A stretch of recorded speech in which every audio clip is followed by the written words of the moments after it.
What we're going to do today is actually take a ribeye steak, since I am the three-time and reigning world champion coach, and we're going to season it up with a little Montreal steak seasoning. When you're at the store, what you want to do is run your finger across the cellophane. Now the reason I say that is you want to feel whether it's soft and pliable. If it feels like the palm of your hand, then it's going to be soft and smooth. Now that's going to melt down and give you all that great tenderness and the flavor that you're looking for in a piece of steak.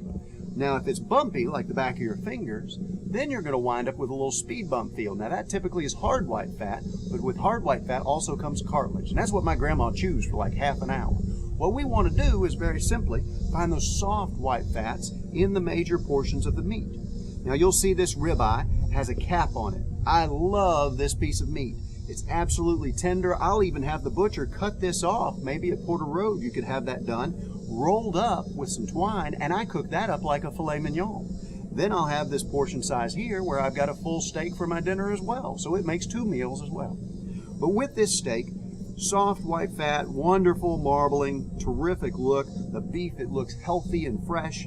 The color on it is great. What we want to simply do is just take some Montreal steak seasoning. It's got salt and garlic and onion and pepper, and it's a terrific little mix. I want to go straight from the fridge to the grill. Now what I'm doing there is actually keeping the fat solid inside the meat. Now you hear all these things that you want to actually let the steak warm up to room temperature. That's not healthy and food safe.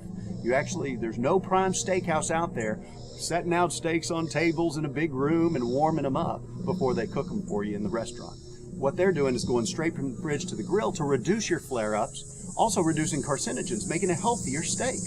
What we're going to do is cook on medium heat. Now medium heat is 325 to 350, and in that is going to preserve 6 to 9% of the moisture inside your steak. I know, I'm contradicting everything everybody says about sear the juices in. Well, scientifically, you do get more juice inside your steak if you cook on medium heat in a slower process. I've already pre-seasoned both sides of the steaks with the Montreal steak seasoning, and I'm going to set it. Oh, hear that sizzle? Look at that beautiful smoke. It's fantastic. Now this actually will put crosshatch grill marks right directly on that meat. You don't have to turn it with this particular unit. So we're going to put the lid right back on. We want that heat circling around that steak and cooking around that meat. What'll happen is we'll leave it 5 to 7 minutes, get a great set of caramelized grill marks, then we'll flip it and cook to an internal temperature of 140 degrees. So first step, go straight from the fridge to the grill. Second step, preheat your grill 325 to 350. The third step is actually going to be placing that steak on the grill for 5 to 7 minutes. Now what you're doing there is you're actually wanting to caramelize the grill marks in. You don't want to burn them in, but on medium heat it'll caramelize the sugars and the protein, giving you sweet meat candy. So it's going to be really tasty for you. Now once you've got those grill marks, now you can peek under it and see, and then once you get those grill marks, flip it over to the second side. And when you do that, your goal is to actually cook to an internal temperature. Now in Tennessee, our winters are different than our summers, so the cooking time will vary on that second side. And that's why I use a digital read thermometer. Now I just put that right down into the middle of that steak and read for 140 degrees. Now I'm going after 140 because food safe temperature on steak is 145. Now Grandma takes her cookies out the oven and sets them up on top to finish, right? That's the same exact technique we're going to use here. We're actually going to take the steak off at 140 degrees, set it up on the plate and let it rest. Don't stack them up, just leave them separate.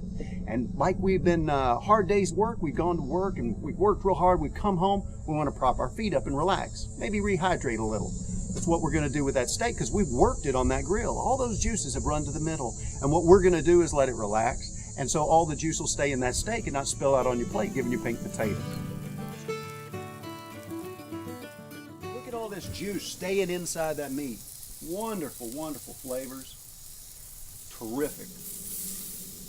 It came cleanly away from the grill grate, so you know it's released. It's not going to stick. That's wonderful. I'm going to close the thermometer up, take my pigtail or easy hook, a quarter turn with it, and I can lift it right up.